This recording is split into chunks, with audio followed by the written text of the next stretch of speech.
Hello मेरे प्यारे students, कैसे हैं आप लोग और कैसी चल रही है आप लोग की तैयारी। आई होप कि आप सभी बहुत अच्छे होंगे और अपनी तैयारी भी बहुत ही शानदार तरीके से कर रहे होंगे। स्टूडेंट, आप सभी की तैयारी को और भी बेहतरीन बनाने के लिए हम आपके लिए लेकर आए हैं क्लास 12 इंग्लिश के चैप्टर 1 से लेकर चैप्टर 8 तक सभी महत्वपूर्ण प्रश्न। सही सुना आपने। देखिए स्टूडेंट, अब इतना ज्यादा समय नहीं है कि आप लोग किसी एक टॉपिक को बार बार उसी को पढ़ेंगे। ठीक है, आज के इस वीडियो में मैं आपके लिए इंग्लिश के चैप्टर 1 से चैप्टर 8 तक के क्वेश्चन लेकर आया हूं। पूरे बुक के इंपॉर्टेंट क्वेश्चन हैं, यानी कि चैप्टर 1 2 3 4 5 6 7 8। ठीक है, सारे चैप्टर के क्वेश्चन हम एक ही वीडियो में कवर करेंगे। तो जितने भी हमारे स्टूडेंट इस बार 2024 में इंग्लिश का पेपर देंगे उनके लिए ये वीडियो बहुत ही ज्यादा स्पेशल है। ठीक है, और आपको मैं बता दूं कि ये जो क्वेश्चन होंगे ये इंग्लिश प्रोज के इंपॉर्टेंट क्वेश्चन होंगे। तो चलिए देर नहीं करते हैं, वीडियो को स्टार्ट करते हैं। बस आप लोग इस वीडियो को लाइक कर दीजिएगा, चैनल पर नए चैनल को सब्सक्राइब कर लीजिएगा ताकि सभी वीडियो आपको टाइम से मिलते रहे। सबसे पहले ये जानिए वो कौन कौन से चैप्टर हैं जिनके क्वेश्चन हम इस वीडियो में पढ़ेंगे। देखिए आपके प्रोज में टोटल 8 चैप्टर ही हैं, टोटल 8 चैप्टर हैं और 8 चैप्टर के क्वेश्चन हम इस वीडियो में कवर करेंगे। फर्स्ट चैप्टर है the last lesson, second chapter है लॉस्ट स्प्रिंग, थर्ड है डीप वाटर, 4 नंबर चैप्टर है द रैट रैप, 5 नंबर है इंडिगो, 6 नंबर चैप्टर है poets and pancakes, 7 number chapter है द इंटरव्यू और 8 नंबर चैप्टर है गोइंग प्लेसेस। ठीक है, इन 8 चैप्टर के क्वेश्चन को हम इस वीडियो में कवर करेंगे। तो चलिए टाइम वेस्ट नहीं करते हैं, एक एक चैप्टर के क्वेश्चन को हम ध्यान से पढ़ते हैं। तो देखिए स्टूडेंट, हमारा जो फर्स्ट क्वेश्चन है ये हमारे फर्स्ट चैप्टर से होगा। चैप्टर 2 आपका फर्स्ट है लेकिन चैप्टर का नाम है द लास्ट लेसन। नाम में क्या रखा है, ठीक है, हमें तो चैप्टर पढ़ना है। देखिए what did Hemal say about the language and it's important, यानी कि व्हाट क्या, डिड हेमल ने से कहा अबाउट के बारे में, द लैंग्वेज उस भाषा के, एंड इट्स इंपॉर्टेंस और उसके महत्व की, यानी कि भाषा और उसके महत्व के बारे में एम हेमल ने क्या कहा। देखिए एम हेमल ने फ्रेंच भाषा के बारे में कुछ बोला था, वही आपसे पूछा जा रहा है कि आखिर उन्होंने क्या कहा। एम हेमल ने भाषा और उसके महत्व के बारे में क्या कहा, या हम कहें एम हेमल ने फ्रेंच भाषा और उसके महत्व के बारे में क्या कहा। तो सिंपल सा है, देखिए M Hemal told, M Hemal ने बताया, देम उन्हें, दैट की फ्रेंच, किसको बताया था, जो स्टूडेंट थे, क्योंकि एम हेमल एक टीचर थे। ठीक है, दैट की फ्रेंच था द मोस्ट ब्यूटीफुल, सबसे सुंदर लैंग्वेज भाषा इन द वर्ल्ड, संसार की। यानी कि एम हेमल ने उन्हें बताया जो स्टूडेंट थे उसमें क्लास में कि फ्रेंच जो है दुनिया की सबसे खूबसूरत भाषा है। ठीक है, it was the clearest and the most logical language, यानी कि इट वॉज द क्लियरेस्ट, यह सबसे स्पष्ट भाषा थी। देखिए वाज लगा सकते हैं या इज लिख सकते हैं। ठीक है, इज का मतलब होगा है। ठीक है, clearest and the most logical, logical का मतलब होता है तार्किक, लैंग्वेज का मतलब होता है भाषा। और उन्होंने ये भी कहा कि जो ये भाषा है ये सबसे स्पष्ट और सबसे तार्किक भाषा थी। ठीक है, यह है आप कह सकते हैं। तो वो थी क्यों कह रहे हैं, क्योंकि देखिए आप फ्रेंच भाषा नहीं पढ़ाया जाएगा उस स्कूल में। ठीक है, इसीलिए वो बोल रहे हैं। ही आस्क्ड, उन्होंने ये भी पूछा, देम उनसे, टू गार्ड, उन्होंने ये भी कहा टू गार्ड, रक्षा करने की, इट इसकी, अमॉन्ग देम, ठीक है, हमेशा, एंड नेबर फॉरगेट इट, और इसे कभी ना भूले। मतलब उन्होंने भाषा के बारे में कहा कि उन्होंने, देखिए ही आस्क्ड देम, उन्होंने उनसे बताया या उनसे कहा to guard it among them and never forget it, यानी कि आप इस भाषा को हमेशा याद रखेंगे और इसे कभी ना भूलें। ठीक है, उन्होंने ये कहा, उनके कहने का मतलब है। ही गेव ये रीजन, ही उन्होंने गेव दिया ये रीजन, एक कारण आल्सो भी, व्हेन जब पीपल लोग वेयर इंस्लैप्ड, यानी कि जब वो गुलाम थे, इंस्लैप्ड का मतलब होता है गुलाम। ठीक है, एज लॉन्ग एज, जितनी दिन लंबे समय तक, दे हेल्ड, उन्होंने फास्ट टू डियर लैंग्वेज, यानी कि दे हेल्ड, वे कायम रहे, फास्ट टू डियर लैंग्वेज, अपनी भाषा पर। यानी कि उन्होंने एक कारण भी दिया, he gave a reason also when people where इंस्लैप्ड, उन्होंने एक कारण भी दिया कि जब लोगों को गुलाम बनाया गया था, यानी कि जब लोग गुलाम थे, as long as they held fast to their language, जब तक वे अपनी भाषा पर कायम थे। ठीक है, they had the key to their प्राइजन, they had, उनके पास, द की चाबी थी, टू दियर प्राइजन, अपने जेल की, और जेल की चाबी उनके पास थी। मतलब उन्होंने अपनी भाषा को जेल की चाबी से कंपेयर किया है। तो क्वेश्चन आपका था कि what did M Hemal say about the French language and it's important, यानी कि एम हेमल ने भाषा और उसके महत्व के बारे में क्या कहा। तो M Hemal told them that French was the most beautiful language in the world, यानी कि एम हेमल ने उन्हें बताया कि फ्रेंच दुनिया की सबसे खूबसूरत भाषा थी। ठीक है, तो वो जो है अपने बच्चों को बता रहे हैं, जैसे हम लोगों से पूछा जाए तो हम हिंदी कहेंगे, ठीक है, क्योंकि हमारी भाषा हिंदी है। It was the clearest and the most logical language, उन्होंने इस भाषा को सबसे स्पष्ट और सबसे तार्किक भाषा कहा।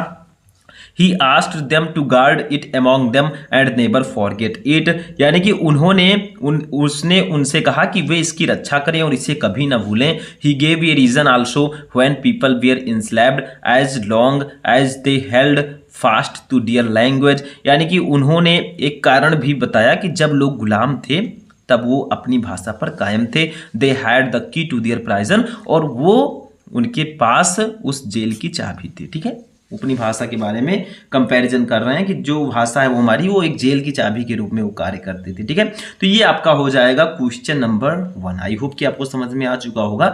ऐसे क्वेश्चन मैं आपको पहले भी प्रोवाइड करवा चुका हूँ, ये कोई पहली बार नहीं है कि मैं आपको क्वेश्चन दे रहा हूँ। ठीक है, वैसे ये बहुत इंपॉर्टेंट क्लास है क्योंकि चैप्टर 1 से 8 तक के क्वेश्चन मैं आपको बताऊंगा। ठीक है, और ऐसे ही मैं आपको सारे क्वेश्चन बताता रहूंगा। चलिए सेकेंड क्वेश्चन देखते हैं। अब देखिए स्टूडेंट, हमारा सेकेंड क्वेश्चन है व्हेयर इज सीमापुरी सिचुएटेड, यानी कि व्हेयर कहाँ, इज है सीमापुरी, सीमापुरी सिचुएटेड स्थित। सीमापुरी कहाँ स्थित है? आखिर हमारे लॉस्ट स्प्रिंग चैप्टर में सीमापुरी का जिक्र किया गया है। हमारे लॉस्ट स्प्रिंग चैप्टर 2 पात्रों में डिवाइड है। एक तो जो दिल्ली के किनारे सीमापुरी पर जो कूड़ा बीनने वाले लोग हैं उनकी स्थिति को बताया गया है, और एक फिरोजाबाद शहर में चूड़ी बनाने वाले लोगों की दयनीय स्थिति को बताया गया है। That's a 2 part. ठीक है, तो आपसे कहा जा रहा है कि where is Seemapuri situated, Seemapuri कहाँ स्थित है।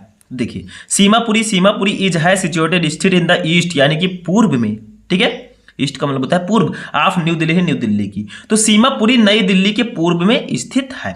इट इज, यह है एन ओल्ड, एक पुराना, नाइबरहुड इनहैबिटेड, यानी कि एक पुराना जो इलाका है, ठीक है, सीमापुरी का वो एक पुराना इलाका है, बाय मोस्टली इमिग्रेंट, जहां पर मोस्टली ज्यादातर इमिग्रेंट बांग्लादेशी जो लोग हैं, अप्रवासी, इमिग्रेंट का मतलब होता है अप्रवासी। ठीक है, फ्रॉम एक्रॉस, जो पार करके आए हैं बॉर्डर को इन बांग्लादेश की।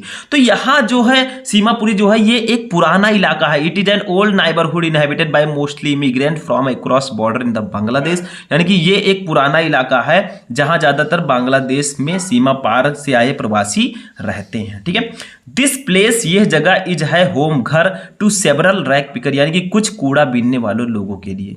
तो ये जगह कुछ कूड़ा बीनने वाले लोगों के लिए घर का कार्य करता है, क्योंकि यहाँ पर बहुत सारे लोग तंबू गाड़ कर कूड़ा बीनते हैं और वहीं अपना घर वो बनाए हैं। ठीक है, दे अर्न, वे कमाते हैं, दियर डेली ब्रेड, अपने रोज का भोजन, रोजी रोटी, ऑफ रैक पिकिंग, यानी कि कूड़ा बीनकर। तो वह स्थान, ये स्थान जो है वे कूड़ा बीनकर अपनी रोजी रोटी कमाते हैं। ठीक है, द फिल्थी बाइलेंस, फिल्थी का मतलब होता है जो गंदा, ठीक है, बाइलेंस का मतलब होता है गलियां। तो जो गंदी गलियां हैं, हैव रिमेंड, वो बची हुई हैं। ठीक है, अनअटेंडेड फॉर लॉन्ग, यानी कि उनमें लंबे समय तक ध्यान नहीं दिया रहा। अनअटेंडेड का मतलब होता है ध्यान न देना। ठीक है, तो जो यहाँ की गंदी गलियां हैं उन पर लंबे समय से ध्यान नहीं दिया जा रहा है, मतलब गंदी गंदी गलियां हैं। ठीक है, गंदगी है। पावर्टी, गरीबी, इज वाइडली, यानी कि व्याप्त है। ठीक है, प्रीवलेंट इन दिस एरिया, यानी कि इस क्षेत्र में। तो इस क्षेत्र में गरीबी व्यापक रूप से व्याप्त है, यानी कि इस क्षेत्र में गरीबी भी है। तो आपसे क्वेश्चन यही किया गया था कि where is Seemapuri situated, Seemapuri कहाँ स्थित है। तो Seemapuri is situated in the east of New Delhi, Seemapuri जो है ये नई दिल्ली के पूर्व में स्थित है। It is an old neighbourhood inhabitant bye mostly immigrant from across border in Bangladesh, यानी कि यहाँ ज़्यादातर लोग बांग्लादेश में सीमा पार करके आए जो अप्रवासी हैं वो रहते हैं। ठीक है, सीमापुरी में। This place is home to several rag picker, यानी कि ये इलाका कुछ कूड़ा बीनने वाले लोगों के लिए घर है। ठीक है, they earn their daily bread of rag picking, यानी कि वे कूड़ा बीनकर अपनी रोजी रोटी कमाते हैं। The filthy balance have remind unattended for long, यहाँ की जो गंदी गंदी गलियां हैं उनमें लंबे समय से ध्यान नहीं दिया जा रहा है। ठीक है, उसकी सफाई नहीं करवाई जा रही है। Poverty is widely prevalent in their area, यानी कि इस क्षेत्र में गरीबी व्यापक रूप से व्याप्त है, बहुत ज़्यादा गरीबी भी है। ठीक ठीक है। तो ये जो है दिल्ली के पूर्व में स्थित सीमापुरी जो है एक इलाका है जहां पर बहुत सारे कूड़ा बीनने वाले लोग रहते हैं। समझ में आ गया। चलिए तीसरा क्वेश्चन देखते हैं। अब देखिए स्टूडेंट, हमारा जो थर्ड क्वेश्चन है ये डीप वाटर चैप्टर से है, ठीक है। बहुत ही इंपॉर्टेंट जो क्वेश्चन है, क्योंकि देखिए ये जो आपके चैप्टर्स हैं इनमें से जो 2-3 चैप्टर है मैंने आपको बताया था बहुत इंपॉर्टेंट है, ठीक है। देखिए व्हाट वाज, क्या था, द चाइल्डहुड यानी कि बचपन का इंसिडेंट, दुर्घटना, दैट जो मेड डगलस को अफ्रेड, डराती है आप वाटर, जल से, पानी से। तो बचपन की वो कौन सी घटना थी जिससे डगलस पानी से डरने लगा था, ठीक है। वो कौन सी घटना थी जिससे उसके अंदर इतना ज्यादा पानी से डर पैदा कर दिया था, ठीक है। तो देखिए घटना दिखाते हैं। देखिए व्हेन डगलस, जब डगलस वाज थे 3 और 4 ईयर्स ओल्ड यानी कि 3 या 4 साल के, जब डगलस 3 या 4 साल के थे, हिज फादर, उनके पिताजी, टुक हिम, ले गए, टू द बीच, एक बीच पर इन कैलिफोर्निया की। तो जब डगलस जी 3 या 4 साल के थे तब उनके पिताजी उसे कैलिफोर्निया के समुद्र तट पर ले गए। बीच का मतलब होता है समुद्र तट, ठीक है, पर ले गए। व्हाइल, जब ही वाज स्टैंडिंग, वो खड़े थे, इन द सर्फ यानी कि समुद्र में। तो जब वो समुद्र में खड़े थे, ठीक है, वैसे ये स्ट्रॉन्ग वेव, स्ट्रॉन्ग का मतलब होता है मजबूत, या कह सकते हैं ये स्ट्रॉन्ग वेव का मतलब जो तेज लहर होती है, नॉक्ड, उन्हें गिरा दिया, हिम, उन्हें, डाउन, नीचे। तभी क्या होता है कि एक तेजी से हवा, पानी का झोंका आता है और उनको नीचे गिरा देता है।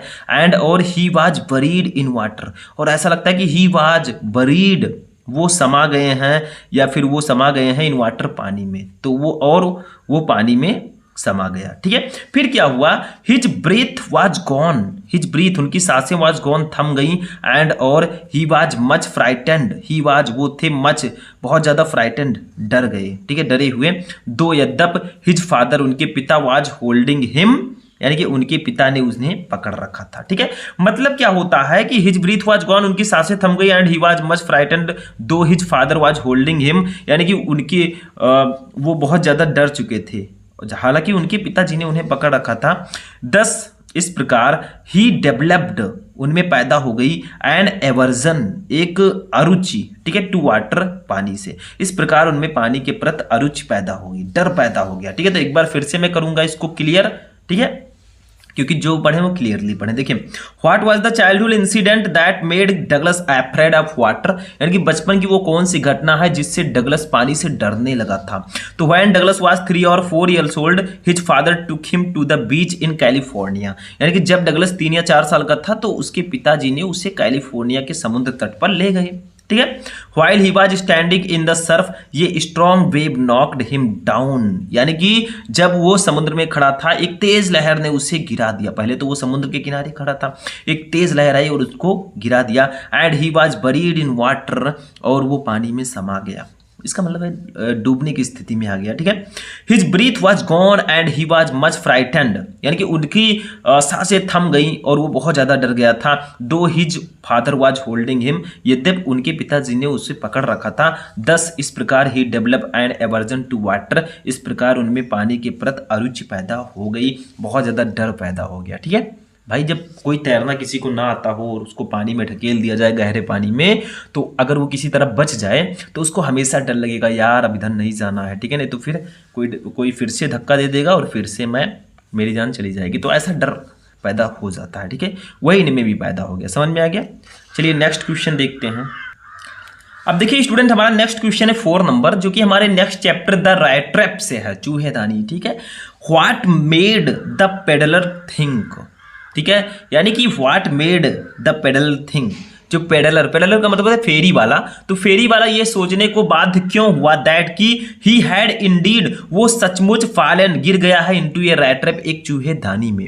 तो फेरी वाला यह सोचने पर बाध्य क्यों हुआ कि वास्तव में वह एक चूहेदानी में फंस गया है। मतलब ऐसा कंडीशन आ गया कि उसे ये दुनिया एक चूहेदानी की तरह लगने लगी कि ये दुनिया एक चूहेदानी है और मैं चूहा हूं जो कि उसमें फंस गया हूं। ऐसा क्यों लगा उसको? तो देखिए भैया क्या होता है, बुरे काम का बुरा नतीजा। द पेडलर, जो फेरी वाला, स्टोल, उसने चुराए थे द क्रॉफ्टर्स, यानी कि क्रॉफ्टर के 30 क्रोनोर, यानी कि 30 क्रोनर, ठीक है। तो जो फेरी वाला है उसने क्रॉफ्टर के 30 क्रोनोर चुराए थे, क्रोनर जैसे हमारे यहाँ रुपया होता है ना, वैसे वहाँ पे क्रोनर है, ठीक है। वो क्रॉफ्टर का मतलब होता है किसान, ठीक है। क्रॉफ्टर का मतलब क्या होता है, इसका मतलब होता है किसान। तो the peddler stole the क्रॉफ्टर्स 30 kroner, यानी कि फेरी वाले ने किसान के 30 क्रोनर चुराए थे। फॉर सेफ्टी, बचने के लिए, ही इंटर्ड, वो घुस गया, ये वुड, एक जंगल में। तो भैया जब वो भाग रहा था तो उसने बचने के लिए एक जंगल में वो घुस गया ताकि मुझे कोई देख नहीं पाएगा और मैं भाग जाऊंगा। ही वाक्ड एंड वाक्ड, वो चलता गया और चलता गया, without coming to its end, बिना अंत आए, यानी कि वो हो चलता रहा और अंत तक आए बिना वो चलता रहा। दिस मेड हिम, ये है थिंक, इसी ने मजबूर कर दिया, बाध्य कर दिया, दैट की ही हैड इंडीड, वो सचमुच फॉलन, गिर गया है, इनटू ए रैट ट्रैप, यानी कि एक चूहेदानी में। तो इसीलिए वो ये सोचने पर बाध्य हुआ कि वो एक चूहेदानी में गिर गया है, क्योंकि वो इतना बड़ा जंगल था कि उससे वो निकल नहीं पा रहा था कि किधर हम जाएं, कैसे अपने घर जाएंगे, इतना बड़ा जंगल था। तो उसे लगा कि मैं एक चूहेदानी में फंस गया हूँ, क्योंकि वो चोरी करके भागा था, उसे दूसरों से बचना भी था, इसलिए वो जंगल में काफी अंदर चला गया था। तो what made the peddler think that he had Indeed fallen into A rat trap, यानी कि फेरी वाला यह सोचने को बाध्य क्यों हुआ कि वह वास्तव में एक चूहेदानी में फंस गया है। तो the peddler stole the क्रॉफ्टर्स 30 kroner, यानी कि फेरी वाले ने किसान के 30 क्रोनर चुराए थे। फॉर सेफ्टी ही इंटर्ड ये वुड, बचने के लिए वो जंगल में घुस गया। ही walked and walked without coming to its and, यानी कि वो बिना अंत तक आए बिना वह चलता रहा और चलता रहा, ठीक है। This made him think that he had Indeed fallen into A rat trap, और इससे उसे लगा कि वो सचमुच एक चूहेदानी में गिर गया है, ठीक है। मतलब ऐसा लगा जब वो फंस गया था भाई, तो उसे लगा कि चूहेदानी में तो मैं नहीं गिर गया, ठीक है। ये दुनिया एक चूहेदानी की तरह उसको दिखने लगी थी, ठीक है। समझ में आ गया। चलिए नेक्स्ट क्वेश्चन 5 नंबर देखते हैं। अब देखिए 5 नंबर क्वेश्चन जो हमारा है ये हमारे इंडिगो चैप्टर का है। 5 नंबर चैप्टर, गांधी जी का इसमें जिक्र किया गया है, हमारे गांधी जी, ठीक है। Why did Gandhi ji, why क्यों, डिड गांधी जी एग्री, सहमत हुए, टू ए सेटलमेंट, यानी कि सेटलमेंट पर, सेटलमेंट का मतलब होता है समझौते पर, ऑफ 25%, 25% रिफंड, रिफंड का मतलब होता है वापसी, टू द फार्मर, किसानों को। तो किसानों को 25% वापसी के समझौते से गांधी जी क्यों सहमत हो गए, किसानों को 25% मिलेगा। तो देखिए द ब्रिटिश लैंडलॉर्ड्स, यानी कि जो ब्रिटिश जमींदार हैं, एग्रीड, वो सहमत हुए, टू मेक रिफंड, यानी कि वापसी करने का, टू द पीजेंट, यानी कि जो पीजेंट है, पीजेंट का मतलब होता है किसानों का।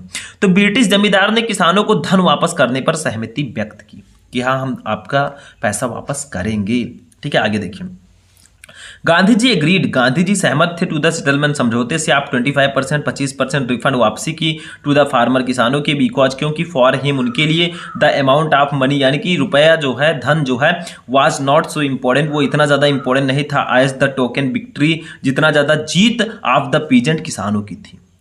तो गांधी जी किसानों को 25% वापसी के समझौते पर सहमत इसलिए हो गए क्योंकि उनके लिए धन की राशि इतनी ज़्यादा महत्वपूर्ण नहीं थी जितना किसानों की जीत, क्योंकि वापसी जो है वो कर रहे थे, ठीक है, जो ब्रिटिश जमींदार हैं। तो भैया जीत अगर होती है किसानों की तो बहुत बड़ी बात है। कुछ लोग जीतने के लिए कितना भी पैसा खर्च हो जाए पर इज्जत न जाए, ठीक है, ऐसा होता है। तो वही हाल यहाँ पे भी हो रहा था। तो why did Gandhi ji agree to a settlement of 25% refund to the farmer, यानी कि गांधी जी जो है वो किसानों को 25% वापसी के समझौते से गांधी जी क्यों सहमत हो गए। तो देखिए, the British landlords agreed to make refund to the peasant, यानी कि ब्रिटिश जमींदारों ने किसान को धन वापस करने पर सहमति व्यक्त की। Gandhi ji agreed to the settlement of 25% refund to the farmer, यानी कि गांधी जी जो है वो किसानों को 25% वापसी के समझौते पर सहमत हुए, बिकॉज, क्योंकि, for him the amount of money was not so important, उनके लिए वो धन जो है उतना ज़्यादा महत्वपूर्ण नहीं था, एज, जितना कि the token victory of peasant, जितना कि किसानों की जीत महत्वपूर्ण थी,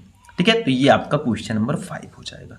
चलिए नेक्स्ट क्वेश्चन देखते हैं, क्वेश्चन नंबर 6, क्योंकि हम एक एक चैप्टर के एक एक क्वेश्चंस को पढ़ रहे हैं, टोटल 8 चैप्टर हैं तो 8 क्वेश्चंस हम पढ़ेंगे, ठीक है। चलिए देखते हैं।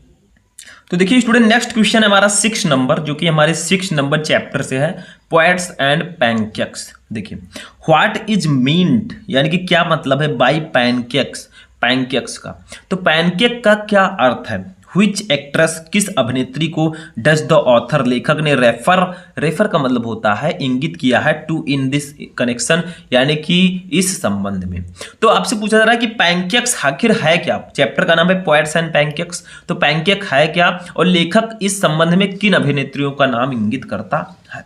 तो देखिए pancake was the brand name, pancake was था द ब्रांड नेम, एक ब्रांड नेम, एक ब्रांड का नाम, किस ब्रांड का नाम, ऑफ द मेकअप मटेरियल, यानी कि मेकअप सामग्री का। ठीक है, तो जो पैनकेक है ये मेकअप सामग्री का ब्रांड नेम था, दैट जिसे जेमिनी स्टूडियोज ने बॉट खरीदा था इन ट्रक लोड, यानी कि ट्रक में भरकर। तो पैनकेक जो है ये मेकअप सामग्री का एक ब्रांड नेम था जिसे जेमिनी स्टूडियो ने ट्रक में भरकर खरीदा था। ठीक है, द ऑथर रेफर, यानी कि द ऑथर, देखिए इतने का आंसर हो चुका है कि पैनकेक आखिर है क्या। दूसरा आपका छोटा सा क्वेश्चन है कि which actress does the author refer to in this connection, यानी कि लेखक इस संबंध में किन अभिनेत्रियों का नाम इंगित करता है।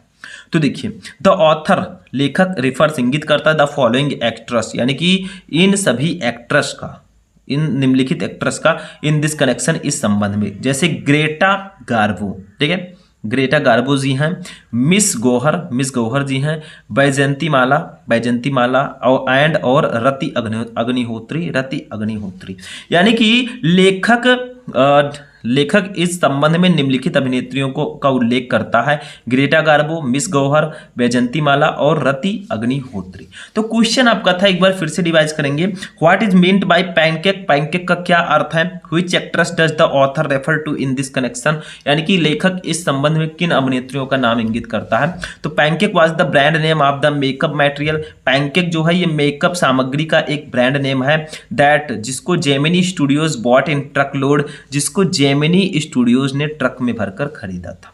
ठीक है, the author refers the following actress in this connection, यानी कि लेखक इस संबंध में निम्नलिखित अभिनेत्रियों का उल्लेख करता है, जैसे Greta Garbo, miss Gauhar, Baijanti माला और रति अग्निहोत्री। ठीक है, इन सारे एक्ट्रेस को वो इसमें लाता है, यानी कि इन सारे अभिनेत्रियों का वो उल्लेख करते हैं। ठीक है, नेक्स्ट क्वेश्चन देखते हैं।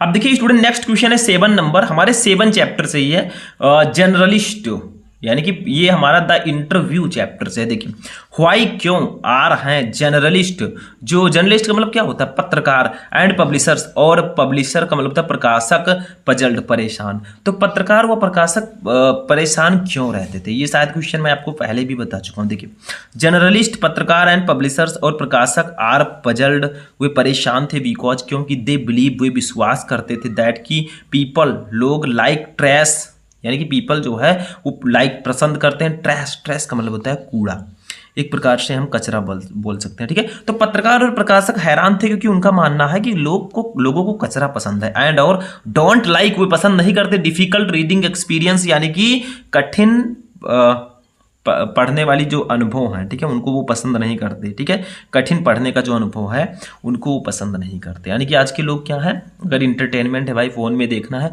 बड़े आराम से देखेंगे, मूवीज़ हो गया या कोई कॉमेडी सीन्स हो गया, लेकिन अगर उनको पढ़ने को कह दिया जाए नहीं पढ़ेंगे। तो यही चीज़, ये सच्चाई है। तो वही है, why are journalist and publishers puzzled, यानी कि पत्रकार और प्रकाशक परेशान क्यों थे। तो journalist and publisher are puzzled, पत्रकार और प्रकाशक परेशान इसलिए थे बिकॉज, क्योंकि दे बिलीव दैट, उनका मानना है कि द पीपल लाइक ट्रैश, लोगों को कूड़ा कचरा पसंद है, and don't like difficult reading experience, और उनको कठिन पढ़ने का अनुभव है वो पसंद नहीं है। ठीक है, तो इसीलिए वो परेशान थे। तो ये भी सिंपल सा क्वेश्चन था जो कि हमारे चैप्टर नंबर 7 से था, द इंटरव्यू। ठीक है, नेक्स्ट क्वेश्चन देखते हैं जो कि हमारे चैप्टर 8 से होगा। अब देखिए नेक्स्ट क्वेश्चन है जो कि हमारा लास्ट क्वेश्चन है, व्हाट डू यू थिंक, आप क्या सोचते हैं, आप सोफीज ड्रीम, यानी कि सोफी के सपने के बारे में, एंड अबाउट हिज कैरियर, और उनके कैरियर के बारे में। तो आप सोफी के कैरियर के और उनके कैरियर के सपने के बारे में क्या सोचते हैं। इसमें एक सोफी है, चैप्टर का नाम है गोइंग प्लेसेस। ठीक है, चैप्टर नंबर 8। तो इसमें क्वेश्चन है कि व्हाट डू यू थिंक आप Sophie's dream and about her career, यानी कि आप सोफी के कैरियर के सपने के बारे में क्या सोचते हैं। तो देखिए वो खुद ही जो सोचना है वही सोचेगी भाई, उसका लाइफ। ठीक है, तो सोफी ड्रीम्स, सोफी का जो सपना है, ठीक है, ऑफ हर फ्यूचर, वो उसके फ्यूचर का मतलब होता है हकीकत या फिर भविष्य से, लाइफ के फ्यूचर लाइफ से आर फॉर रिमूव्ड, फॉर का मतलब होता है बहुत दूर, रिमूव्ड जा चुका है, फ्रॉम हर रियलिटी, उसकी वास्तविकता से, उसकी हकीकत से। रियलिटी का मतलब हकीकत या वास्तविकता है। तो सोफी जो है उनके भावी जीवन के सपने उसकी हकीकत से कोसों दूर है। देखिए, सोफीज ड्रीम, सोफी के सपने, आर फॉर फ्यूचर, उसके फ्यूचर लाइफ यानी कि उसके फ्यूचर से, आर फार रिमूव्ड, बहुत ज़्यादा दूर है, फ्रॉम हर रियलिटी, उसकी हकीकत से। ठीक है, तो सोफी के भावी जीवन के सपने उसकी हकीकत से कोसों दूर है, बहुत दूर है। ठीक है, देखिए, सी ड्रीम्स, उसका सपना है, ऑफ ओविंग ये बोटिक्यू, बोटिक्यू का मतलब होता है ओविंग का मतलब होता है खरीदना। ठीक है, ऑफ बोटिक्यू यानी कि बुटीक, तो वो एक बुटीक खरीदने और या बिकमिंग बनने एन एक्ट्रेस, एक अभिनेत्री, ठीक है, का सपना देखती है। यानी कि वो एक बोटिक्यू खरीदने, बोटिक्यू क्या होता है वो ही जानते होंगे। ठीक है, और जो एक्ट्रेस है वो बनने का सपना देखती है। वो सोचती है मैं एक बोटिक खरीदेंगे, जैसे हम लोग सोचते हैं भाई गाड़ी खरीदेंगे, वैसे वो सोचती है हम बोटिक खरीदेंगे और हम एक्ट्रेस बनेंगे। ठीक है, एक्ट्रेस का मतलब होता है अभिनेत्री। ठीक है, बट लेकिन द फैक्ट वाज, सच्चाई ये थी, दैट की सी वाज ईयर मार्क्ड, यानी कि उसे चुना गया था for the biscuit factory, biscuit factory के लिए।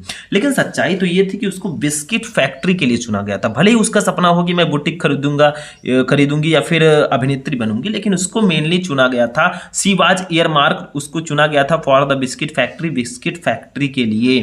ठीक है, सोफी ड्रिफ्ट, सोफी की कल्पना, इनटू ये वर्ल्ड, वो दुनिया में चली जाती है, fantasy and wants, fantasy and wants, और वो चाहती है टू लिव, रहना, हर ड्रीम, अपने सपने के साथ, by stepping out of her middle class status. ठीक है, यानी कि वो अपनी मिडिल क्लास का मतलब होता है मध्य वर्गीय, ठीक है, स्टेटस का मतलब होता है स्थिति। तो वो सोचती है, सोफी जो है कल्पना की दुनिया में चली जाती है। देखिए, Sophie drift into a world of fantasy, fantasy का मतलब होता है कल्पना। तो सोफी जो है वो एक कल्पना की दुनिया में चली जाती है, एंड और वांट्स, वो चाहती है, ठीक है, टू लिव, रहना, हर ड्रीम्स, अपने सपने से बाहर, मतलब स्थिति से निकलकर अपने सपनों को, by stepping out of her middle class status, यानी कि अपने मध्यवर्गीय स्थिति से बाहर निकलकर। स्टेपिंग आउट का मतलब होता है बाहर निकलना। ठीक है, तो वो अपने मध्यवर्गीय स्थिति से बाहर निकलकर अपने सपनों को जीना चाहती है। वो सोचती है कि मैं एक एक्ट्रेस बनूंगी। ठीक है, तो फिर से क्वेश्चन को हम रिवाइज करते हैं कि what do you think of Sophie's dream about her career, यानी कि आप सोफी के कैरियर के सपने के बारे में क्या सोचते हैं। तो Sophie's dream of her future life are far removed from her reality, यानी कि सोफी के भावी जीवन, जो इस समय जीवन है, उसके सपने उसकी हकीकत से बहुत ज़्यादा दूर है। सी ड्रीम्स ऑफ ओविंग ये बोटिक, यानी कि वो एक बोटिक खरीदने और बिकमिंग एन एक्ट्रेस, और एक अभिनेत्री बनने का सपना देखती है। ठीक है, सी ड्रीम्स, वो सपना देखती है। बट लेकिन द फैक्ट वाज दैट, लेकिन सच्चाई तो ये है कि सी वाज ईयर मार्क्ड, उसे चुना गया है for the biscuit factory, biscuit factory के लिए। लेकिन सच्चाई ये है कि उसे बिस्किट फैक्ट्री के लिए चुना गया है। ठीक है, सोफी ड्रिफ्ट्स इनटू ये वर्ल्ड ऑफ फैंटेसी, यानी कि सोफी जो है ड्रिफ्ट, वो निकलना चाहती है इनटू ये वर्ल्ड, उस संसार से, आप फैंटेसी, कल्पना की। सोफी जो है वो कल्पना की दुनिया में चली जाती है, मतलब चली जाती है। ठीक है, एंड और वांट्स, वो चाहती है टू लिव, रहना, हर ड्रीम्स, अपने सपनों से, बाय स्टेपिंग आउट, बाहर निकलकर, ऑफर मिडिल क्लास स्टेटस, अपनी मध्यवर्गीय स्थिति से, और वो अपनी मध्यवर्गीय स्थिति से बाहर निकलकर अपने सपनों को जीना चाहती है कि जो मेरे सपने हैं उसको मैं पूरा करूं, वो यही चाहती है। ठीक है, तो ये होगा आपका क्वेश्चन नंबर 8। ठीक, तो आज का ये क्लास बहुत ही ज़्यादा इंपॉर्टेंट था। इस वीडियो में मैंने आपको क्लास 12 इंग्लिश के चैप्टर 1 से चैप्टर 8 तक के सारे क्वेश्चंस बताए। ये सारे क्वेश्चन आप प्रिपेयर कर लीजिएगा, क्योंकि that's a most important question. ठीक है, तो आज की क्लास बहुत इंपॉर्टेंट थी, ये यहीं पर फिनिश होगी। जाते जाते इस वीडियो को लाइक कर देना, चैनल पर नए चैनल को सब्सक्राइब कर लेना, और अपने दोस्तों के साथ भी इस वीडियो को शेयर करना। मिलेंगे हम नेक्स्ट वीडियो में नेक्स्ट टॉपिक के साथ, तब तक के लिए जय हिंद।